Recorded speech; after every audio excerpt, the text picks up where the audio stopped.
Being a dentist and human is not easy. It requires an awesome team around you to increase your success, decrease stress, and do the most important thing to get through your day. Reduce the number of times you feel like crying inside a day.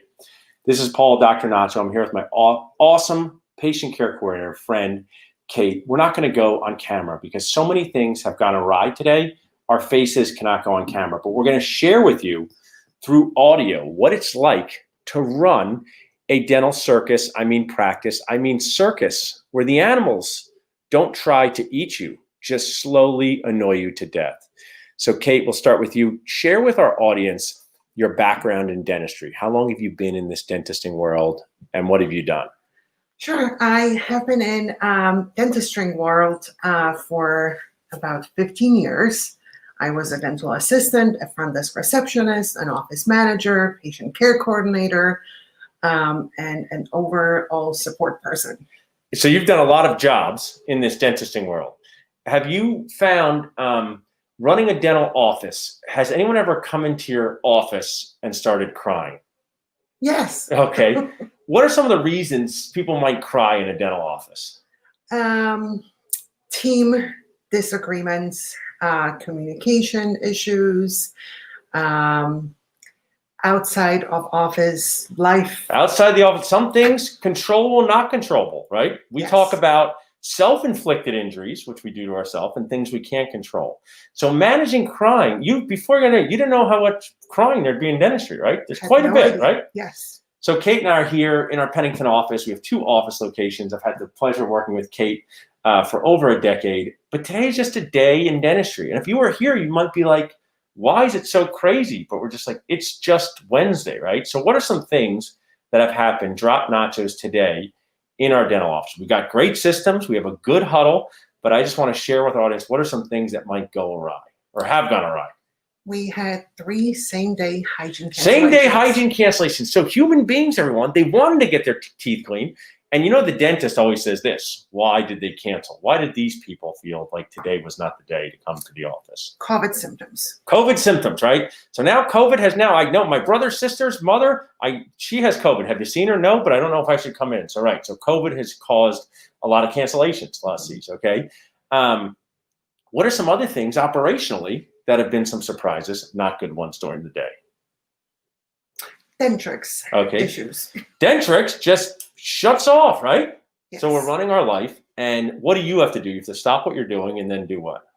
Contact our IT person, walk him through the issue. He has to contact Dentrix and nobody can access our system. So that's another drop nacho. So this is just a part of running a real-time. So Kate, I want to deliver value to our audience. If you're a patient care coordinator, an office manager, a new person, what are some things that will help people manage their own expectations? Because you sometimes have a lot to do and you get to do, I don't know what the word is, none of it, right? Because it is.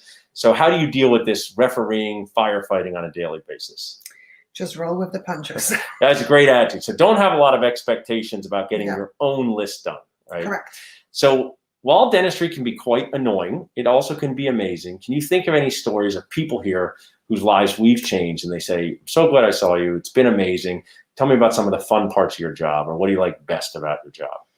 The patient satisfaction, changing patients' smiles, changing their lives, and the gratitude from patients. That part is awesome. And that was what we have to remember when we're trying not to cry inside or outside, which is easy to do. It's very easy to do. People say, what does my insurance cover? My sister's insurance covers 33 veneers. Your sister's a liar. There's only 32 teeth, all of those things. But you do a lot of this, Kate. You take our yellow form, and there's a number on it of money patients have to pay. This yellow financial form we use, how does that help manage patient expectations with costs? It gives them options to pay. And it allows them to manage the large sum of their copayment with options like they can use outside financing, they can spread it over time, or they can save money by paying in full. Right. So people don't argue with their own decisions. Thanks, Carol Kilmer. We have 3 easy ways. Pay in full and get a courtesy, stretch it out over the course of treatment, or use outside financing. Now, people have called me special, like my grandmother, Kate. She was right, unique, but I am someone, I believe everyone deserves the chance to say no to the best option. Doesn't matter if they have 10 cats and the treatment plan costs $70,000. Doesn't matter if they have a Mercedes and it costs $5,000. Just go down there and tell them, here's the cost. Does this fit into your life? That's a Mark Hyman term. What are some surprises? Have you ever been surprised that someone who you didn't think was going to spend $60,000 did it? Many times. So if someone had a crazy person like Dr. Nacho say, go down there and talk to this person about money, what are some tips you would give them from your experience? Expect the best.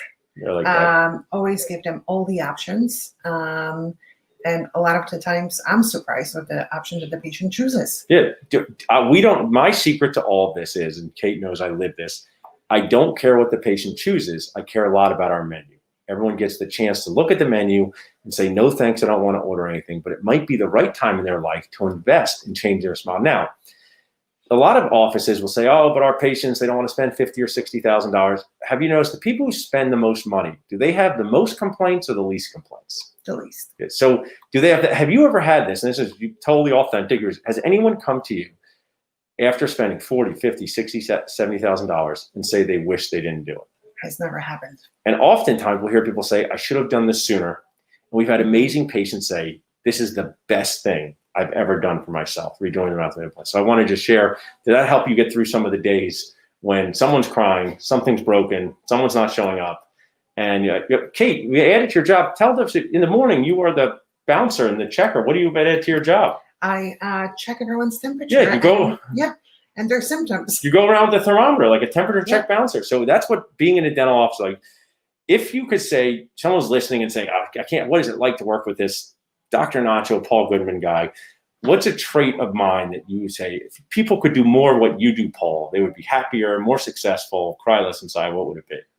Being open-minded. Open-minded, mentally flexible. Mentally flexible. Willing to change. ABC, always be changing. Yeah. And that's helped you personally, right? Because you're not someone who before this loved change, right? Yeah. So I think it's important, guys. Thanks for sharing, Kate. If you want to reach out to us for any reason, you can do so at dr@penningtondentalcenter.com.